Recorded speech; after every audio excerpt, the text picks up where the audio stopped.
Bonjour et bon dimanche, bienvenue sur Génération Télévision, nous sommes le 20 décembre, c'est le TV 168.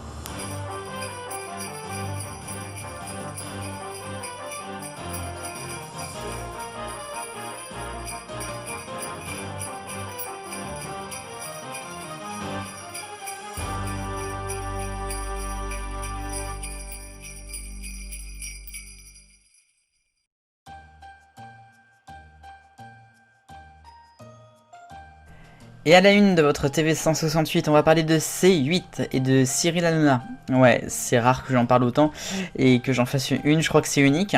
Touche pas mon poste va continuer bien évidemment pour encore plusieurs mois, voire même des années.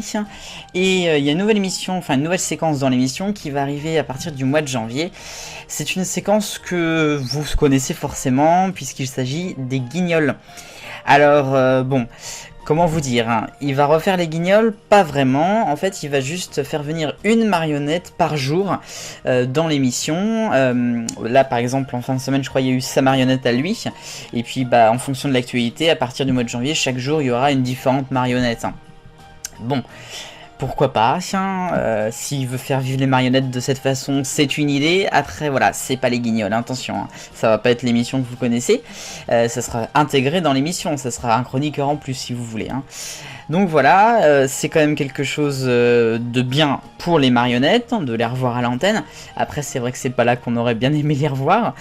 Et puis bon, bah, je suis pas sûr qu'elles vont être traitées d'une bonne façon, mais enfin bon, on verra bien. Hein. Les Guignols, je rappelle, se sont arrêtés en 2018. Waouh, putain, ça fait déjà 2 ans. Et l'émission s'était en fait vraiment arrêtée pour moi le 1er juillet 2015. Hein.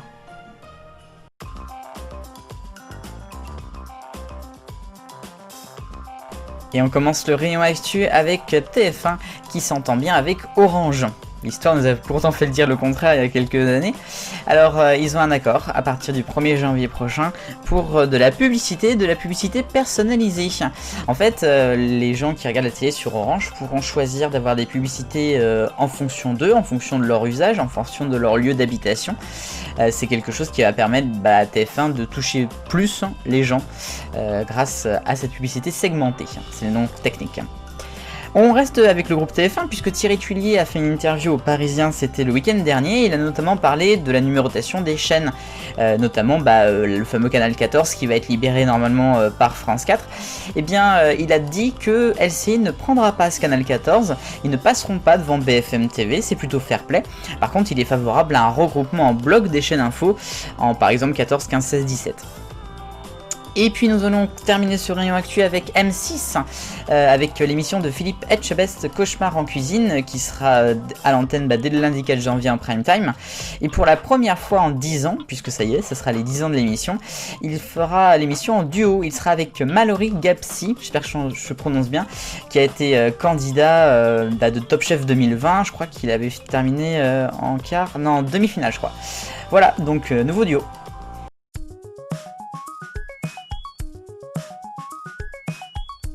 L'arc-en-ciel des audiences, on commence avec le rouge et Black and White sur France 3 jeudi soir qui est en dessous du million de téléspectateurs. C'était vraiment dans les choux jeudi soir pour France 3. En orange, on a France 5 avec C'est Politique qui est également en dessous du million de téléspectateurs dimanche dernier en access.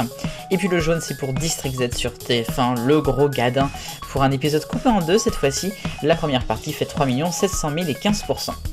En vert, nous avons Rétroscopie, la nouvelle émission de TMC qui fait pas loin du million. C'était mercredi soir, c'était vachement bien. Ensuite, France 2 est en bleu clair avec le unitaire de Fais pas ci, fais pas ça, un retour à 5 400 500 000, c'est quand même énorme. Balthazar sur TF1 jeudi soir, 7 millions de téléspectateurs, 29% de part de marché, c'est pour le bleu foncé. Et puis en violet bien sûr, JPP avec son 8 millions et ses 59% vendredi.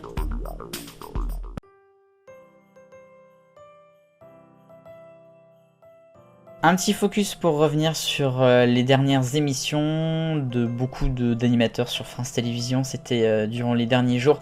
Je pense à La Maison France 5 avec Stéphane Thébault, mais aussi à Je t'aime, etc. avec Daphné Burki sur France 2. 3 ans et demi pour cette émission, quand on sait que les après-midi de France 2, ça a été un sacré chantier il y a encore 3-4 ans. C'est quand même un sacré record, hein, bravo à eux. Je pense aussi à quelques pastilles courtes comme Dardar ou Un livre un jour qui s'arrêtent en cette fin d'année 2020. Et puis France 5 a également annoncé un petit changement pour les émissions de l'après-midi. Il s'agit du magazine de la santé et de Allo Docteur qui ne feront désormais plus qu'une en 2021, toujours présentée par Marina Carrère d'Ancos, mais avec un seul médecin, Jean-Marc Sen. Il n'y aura plus de roulement d'autres médecins et toujours Michel Simès en prod. L'instant de la semaine, et comment ne pas revenir sur la fin d'une légende. Le dernier journal de Jean-Pierre Pernos sur TF1 s'est déroulé vendredi à 13h. La chaîne lui avait réservé un départ en apothéose avec le journal d'abord, puis un documentaire. Quel beau générique, mesdames et messieurs, bonjour. Le journal complet lui a été un grand hommage, on a même vu Chazal et PPDA ensemble sur TF1 pour la première fois depuis 2008. Et puis à 14h20, au moment de faire ses adieux, Jean-Pierre Pernaut était très ému, il y avait sa famille, ses équipes, tous les correspondants en région, et bien sûr les téléspectateurs, plus de 8 millions, c'est dingue. Alors la légende s'en va pas totalement, il y a la JPP TV, et puis dès 2021, sur LCI. Dernier au revoir, je vous souhaite un joyeux Noël, malgré les difficultés, vivement la prochaine année. Je vous embrasse du fond du cœur, merci, je vous aime, je vous oublierai jamais. JPP Pernaut, clap de fin. Salut. La question 168, alors il va manquer ou pas ce JPP? Vous avez été une écrasante majorité à 70% à répondre oh que oui. Ensuite un peu tout de même. Et puis 2 personnes ont voté pour enfin il se barre et je ne regarde pas. Et personne n'est puni car personne n'a mis je connais pas. Merci. Allez, nouvelle question cette semaine. Après un petit peu la dégringolade en audience, votre avis sur District Z sur TF1. Vous pouvez voter, le lien est dans la description. Merci beaucoup.